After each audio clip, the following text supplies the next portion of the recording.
This episode is brought to you by Progressive Insurance. You chose to hit play on this podcast today. Smart choice. Make another smart choice with Auto Quote Explorer to compare rates from multiple car insurance companies all at once. Try it at progressive.com. Progressive Casualty Insurance Company and Affiliates. Not available in all states or situations. Prices vary based on how you buy. From Estero, Florida, this is the One Extraordinary Marriage Show, where being busy is overdone, romancing is fun, and scheduling sex has taken the guesswork out of wondering when you're going to get some. Creators of the 6 Pillars of Intimacy, I'm Tony DiLorenzo, your co-host, along with my beautiful wife, Alisa. From coast to coast and around the world, thank you for joining us. It's time to talk sex, love, and commitment. Give us a call or text us on the Hug Hotline at 858-876-5663 or send us an email to hugs@oneextraordinarymarriage.com. In today's episode, we're talking about how to keep sex fun, playful, and intentional, even when your calendar is full, the kids are at home, and your energy is running low. And there's a quote from the 6 Pillars of Intimacy, The Secret to an Extraordinary Marriage, that says, everyone, and I didn't include it when I wrote it, but I would now, that would say, everyone, that means every spouse, likes to feel special and desired. And I would also add to that, especially during really busy seasons like the holidays. We're going to talk about that in today's episode, but we start every episode with a hug. And a hug is really an opportunity for us to celebrate the one family, to celebrate where you're being intentional in your marriage or the actions that you're taking to create closeness and connection with your spouse. And this hug comes from a post that was in the One Family private Facebook group that said, our schedules have been super busy all summer and fall with sports, activities, and meetings. We finally managed to schedule an overnight getaway at the lake a little ways down the highway from home. I'd almost booked this place several times over the past months, but we always had something come up. So I was glad it finally worked out, and it was a nice time. Not every trip has to be a big undertaking. Sometimes it's nice to have a quick break from home to reconnect without spending a fortune or worrying about getting to the airport too late and missing your flight. It is. Some of those, I would still call them a staycation, right? It doesn't necessarily have to be in your home, but something that's just drivable, real close, can be some of the best trips. You know, I don't know. It just takes away some of that frustration and worry or concern of like, got to fly this, that, and the other. It's Yeah, just the like, travel stress. we just drive there, we go, we sit our butts down wherever we're doing, and we enjoy ourselves. So congratulations to you guys, strengthening that recreational intimacy pillar. I love it. Absolutely. And, as Tony said at the top of this episode, we're focused today on how to keep sexual intimacy fun, playful, and intentional. Even when the calendar is full, the kids are home, and your energy is running low, aka December. Or, if you're listening to this summer and you've got college kids that have come back home, it might be summer, but we're recording this December. And, it's so crazy how the numbers really do indicate that in these super busy times that sexual intimacy will take a backseat to everything else that's on the calendar. We did a poll of the one family on Instagram last week and just asked some real questions like, what does your sexual intimacy look like during the holidays? And the answers were pretty clear. 71% said that holiday stress causes your sex life to cool down. So that's like almost 3/4. And 77% of you said you feel exhausted, not flirty this time of year. So we're getting into some big stuff. Like there's a lot going on, and it's easy for sexual intimacy to take a back seat because you shared things like, when we asked the question, what makes it harder? You talked about kids' bedtimes or them being home from school or college, right? Not having the time or energy, too much family around. Maybe your spouse isn't making the effort. You've got all of this holiday pressure with gifts, events, wrapping, decorating. One of the things I heard recently just with the gals from Menopause Shouldn't Suck, we were talking about it, and just this sense of feeling overwhelmed and stressed and just overscheduled in the month of December. Maybe there's lack of privacy if you're staying with family or you've got family staying with you. And at the end of the day, what makes it harder for so many is just not making us a priority. And I think that's really why we do episodes like this, not to shame, not to guilt, not to be like, hey, you're screwing up, but to go, first of all, a lot of other people are feeling this way and dealing with this. So 1, you're not alone. And 2, let's not stay stuck there. Right? Let's not just accept that this is how it's got to be, but let's start looking at this and going, hold on a second. If this is the pattern that we're experiencing, if we're in this place where we're tired and we're stretched thin and there's a distance growing, what can we do in our lives to actually start to create some margin so that we can make us a priority again? Yeah, and I think during the holidays, especially, this time between Thanksgiving, New Year, Christmas in there, many of you even shared, how, because we have shared like where our children's birthdays come in, you guys have shared that with us. It's either sometimes yours, your spouse, or children. Mm-hmm. And so there are a lot of different things moving around, plus everything else. And what I would say, where you are right now is where you are right now. Probably not going to make some massive decisions this year around the holidays to change it up. Because you're probably in a place where it's like there are parties, there are children activities, there are family events. And yet what I would say is listen now and think about what could be in the next season. Mm-hmm. Or what are the things that you could start doing this season that will start to roll into the next season and the next season? Because sometimes we are ships. And I love it because Alisa and I and those who come join us in the One Family on our 6 Pillars at Sea marriage getaway, we are on a ship. And I realized when we are on that ship, it takes a bit for that thing to turn. It just doesn't turn on a dime. We are on the Freedom of the Seas? No. Yeah, Freedom of the Seas. Yes. This next one, we're going to be on Independence of the Seas. They're very similar ships in that class for Royal Caribbean. But it just doesn't turn. There are no pivot points. And I do think when I see that in our marriages too. Mm-hmm. Like we're going down this road or this destination we're headed on, and yet we can begin to make turns, because I saw that ship make some pretty amazing stops into port that were radical, like unbelievable to see the ship move the way it did. And I just want to encourage you that don't listen to this episode right now and go, well, we can't do this year. And so we can't do it. We're going to give you some things that you possibly can do this year, but I want you to be thinking about what does it look like as we start into next year, into the next season, because we're going to have these seasons. Well, and being able to have these conversations, right? Absolutely. About the fact that sex doesn't stop being important just because the holidays get busy. And I would say yes. Tony's like, absolutely. Preach it. Wow. I would argue that it probably gets a little bit more important because there are some key aspects of sexual intimacy, and specifically even having an orgasm, that I think we just need to remember from time to time, that it does relieve stress. Mm-hmm. Having an orgasm is a good flow of endorphins through your body. For both husband and wife. It increases connection and affection, and it reminds you both that your relationship matters. And those are really important things. Sometimes we can lose track of all of that. And literally, I was just having a coaching call yesterday, and we were talking about their sexual intimacy. No surprise. I mean, that comes up a lot with my coaching clients. But we were talking about the fact that like the week before, when she's got PMS and she's got cramps and, she just doesn't want to. And so I just very casually threw out there, I was like, hey, so have you tried having an orgasm to relieve your cramps, like to actually give you that endorphin rush? And she just looked at me like I had 3 heads. And I said, there are natural like painkillers when those endorphins start, like you might want to try it. And her husband's looking at me going, that is probably the best thing I've ever heard you say, Alisa. But I share that because there is a lot of stress. There is a lot of physical like tension in your body, and an orgasm, sexual intimacy, that closeness and connection can be a way to eliminate or reduce that stress and bring the two of you closer together.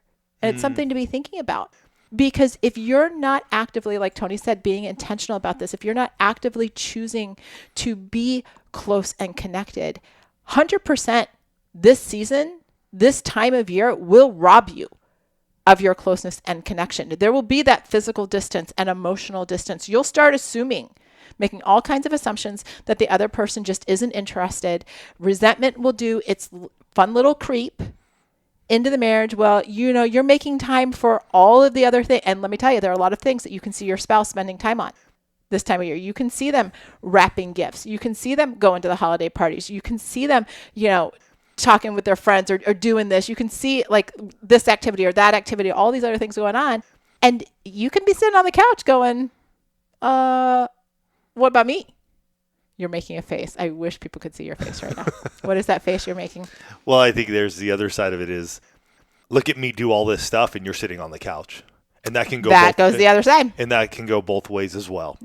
And then there becomes a little bit of a pecking order of, well, look at all the stuff I'm doing and you're not, which can create resentment and, again, that emotional distance. And when we say physical distance, we're talking about that non-sexual touch, right? Which is, hey, come sit down on the couch. Let's watch a Christmas movie. Let's watch something fun. Let's engage one another. You know, for those of you who are huge football fans, especially college, you know, those games have ended, but now we get into bowl season and there's almost a football game on every night if you want to watch one. Although there are a lot of teams that are opting out this year, which is a whole nother story. That's a side story. We're not going to But discuss it's a story that we talk about and things that we talk about here in our family. But there's also that side of it. And I think the stress wears out. And I mean, I'm even seeing it in our own marriage, and we are having these conversations. We're no different than you guys, honestly. We learn and we engage, and we have to do exactly what we're saying here, what we're sharing with you. And I'm not saying we're perfect, but I can bet you just what Alisa was saying there. I bet you some resentment can creep in because Alisa is doing all the Christmas wrapping and stuff. And I'm coming in after a day of doing whatever, or maybe I went out and played basketball with Alex and I plop down on the couch, or she's doing some coaching calls. And then she comes out and she's like, is the kitchen clean? And it hasn't been cleaned yet, knowing that I'm going to still clean it. But I can see that there's that frustration from her and maybe even from me, like, hey, just come over here and sit down. And so I do want to say, Alisa and I are not perfect at this. We are working through it ourselves. The sexual frustration builds up between us even. And what does that look like in our marriage? And again, for those of you who are new to the One Family, welcome. We are truly honored and blessed to have you here. But we do have 2 young adults that live in our home. So what we thought was going to be, hey, maybe we have one, maybe that one's going to be gone. We have both of our children here living with us, which I've talked about and said how much we love it. But then you add the Christmas time frame and the traveling that we want to do and the things we want to do and the kids want to do and the presents they want. The financial intimacy gets sort of stretched and there's that stress that happens there. And so the sexual frustration, the sexual intimacy pillar begins to get cracks and have cracks in it. And Alisa and I need to go out there and go, hey, what's going on? And it doesn't always work the way we want it to, or one of us wants it to. True story. But you have the conversations and you start engaging in this because it does matter, right? Because couples who, in this place, and this is an episode, guys, that we're doing for ourselves. Right? Like, I think you probably got that from listening to Tony. But if not, let me just be really explicit. We've been talking a lot about our own sexual intimacy just between Tony and I off the mics, that type of thing, because we have to remember that couples who keep sexual intimacy a priority do feel closer and more connected. There is more of that, hey, we're on the same team. And there's the ability to have more playfulness, even during seasons of high stress. And so we are having these conversations. We keep practicing having these conversations because I don't believe this side of heaven, Tony and I are going to ever be 100% perfect in anything. And so these conversations where we might fall off, where things might happen, like that's part of our story. And likely it's part of your story too, because learning how to do these things and keep doing them doesn't just happen. Right? It's why flirting and floor play, like we talk about that because, sometimes when we're talking about, keeping sex fun during the holidays, we have to remember that flirting and foreplay are part of that. And that there's something that we can bring in and, explore to maybe not always, think of our sexual intimacy as something that's like, it's got to be intercourse, but it's like, hey, where can we do these other things that maybe we can do throughout the day? We can have a little bit of fun and just raise that level of anticipation and closeness. Yeah. And if you'd like to really dive into that foreplay to passion, we have an amazing program called Foreplay to Passion program. You can check that out at oneextraordinarymarriage.com/passion. I'll have the link here in the episode notes, but it's something that we put together because we heard from you in the One Family going like, it's not only about the sexual intercourse. How are we engaging each other in that foreplay time so that the passion is heightened?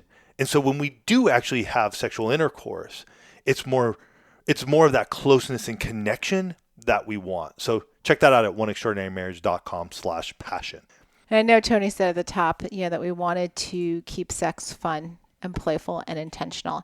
And we're going to talk about how to do that after this break.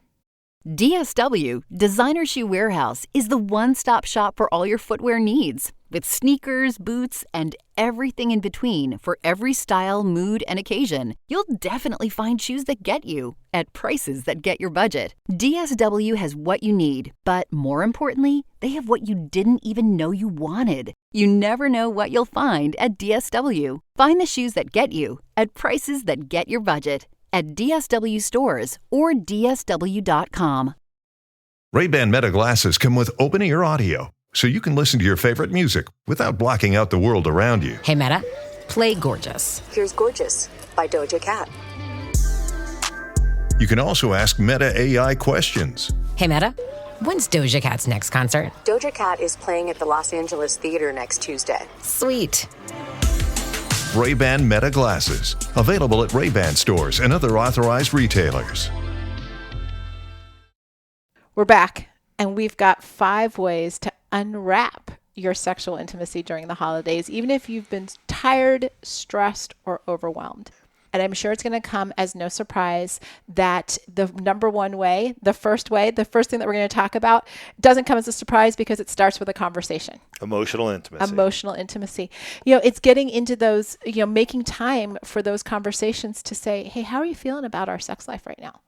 Not from an accusatory, not from, being shameful or hurtful or anything like that, but let's just take an honest evaluation.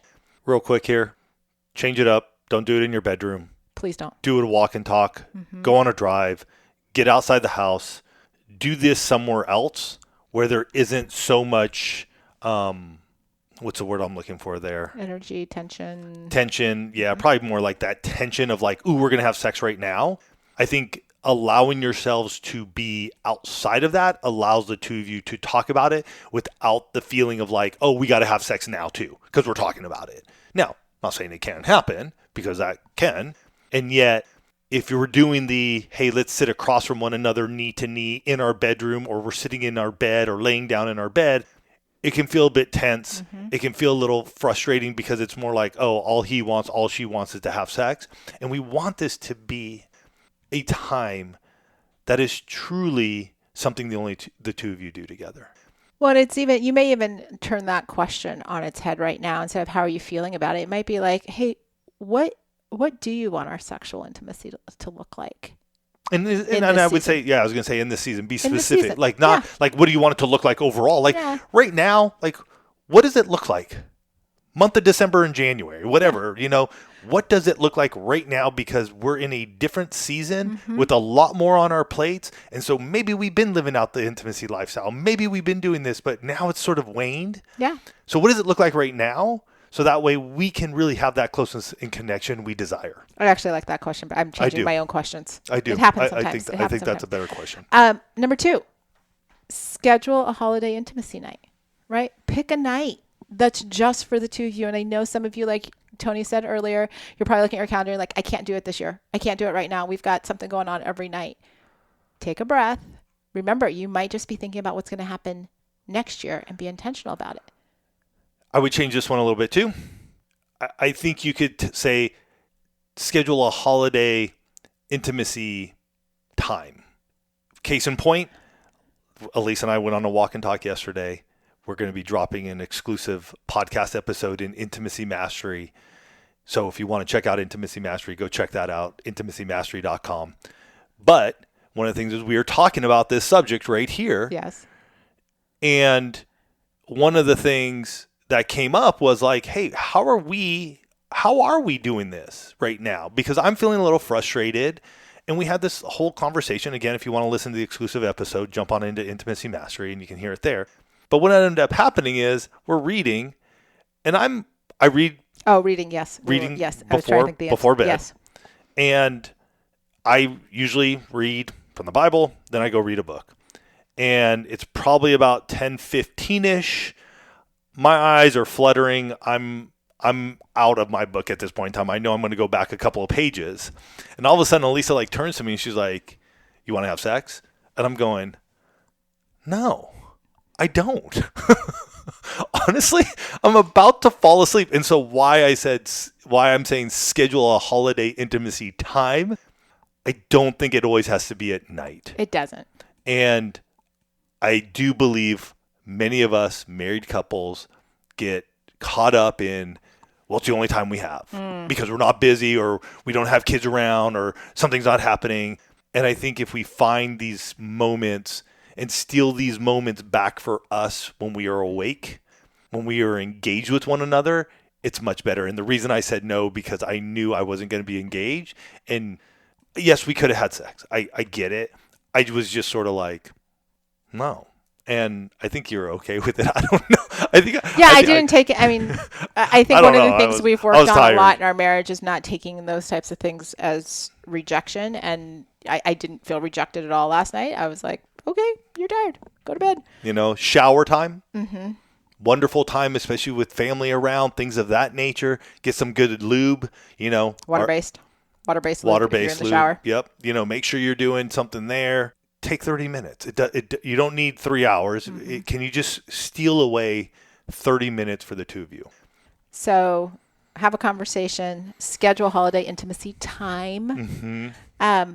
Consider an Unwrap Me challenge. Now, I like the Unwrap Me challenge. There are likely lots of presents or stocking stuffers that will be wrapped around your house in the next few weeks.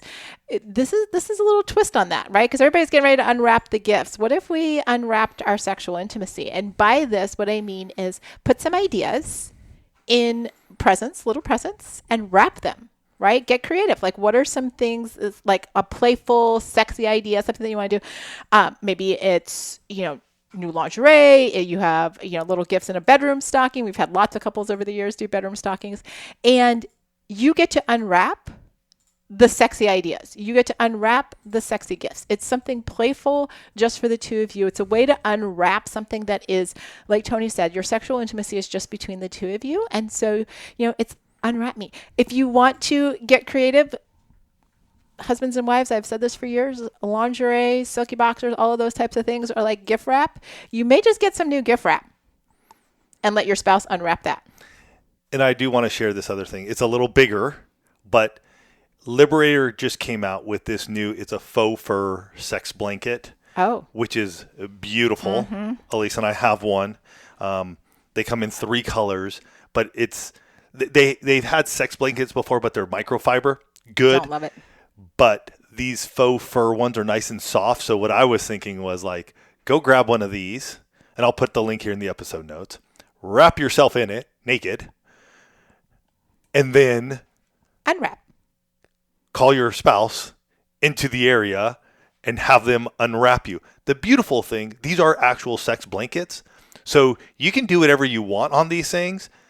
Pull it together, throw it in the wash, call it good. Mm-hmm. We've had episodes that we talked about, like, what was it? Clean up after sex, like you don't need to worry about having another towel or tissues or paper towels or whatever you're using.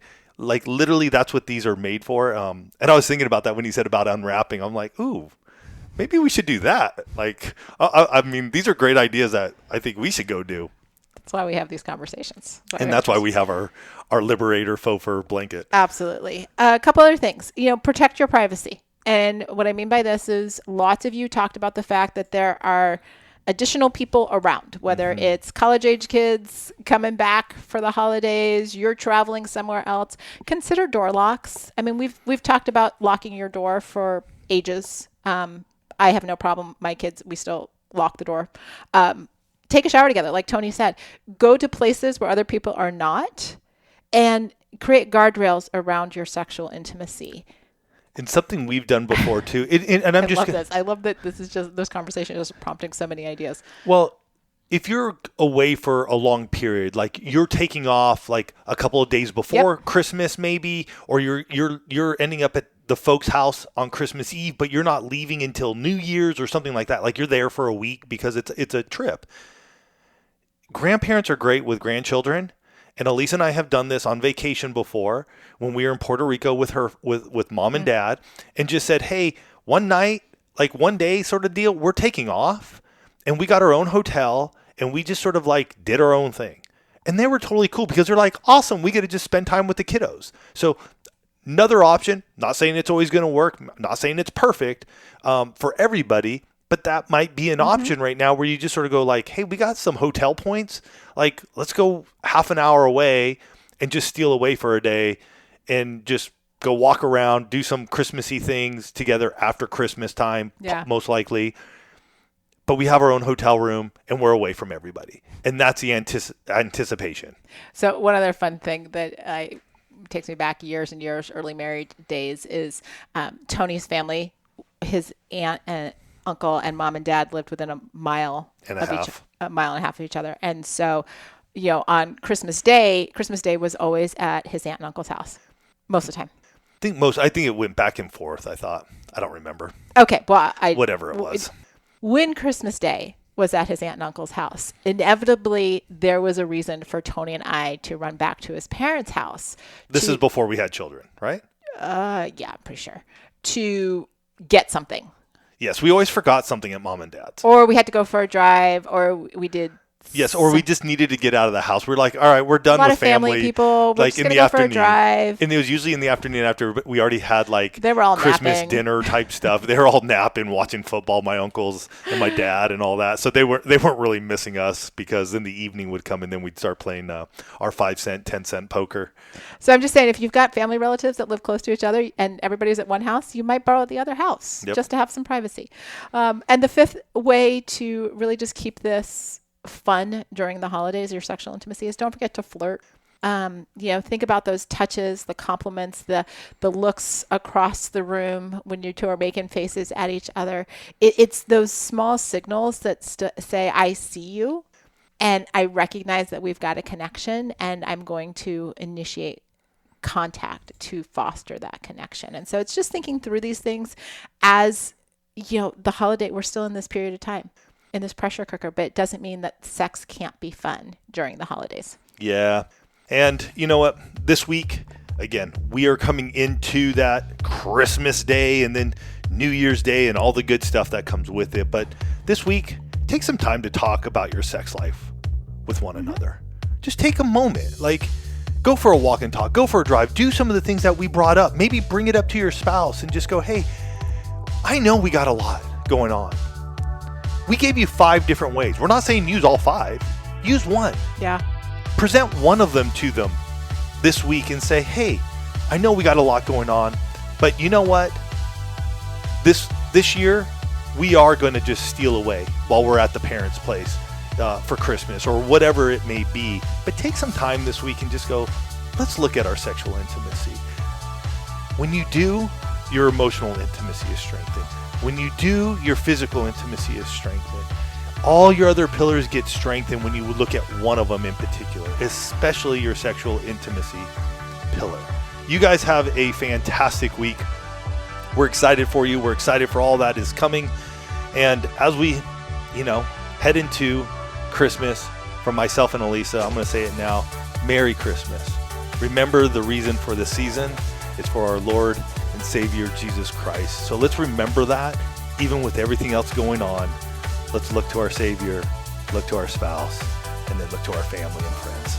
You guys have yourselves a fantastic week. Love you guys.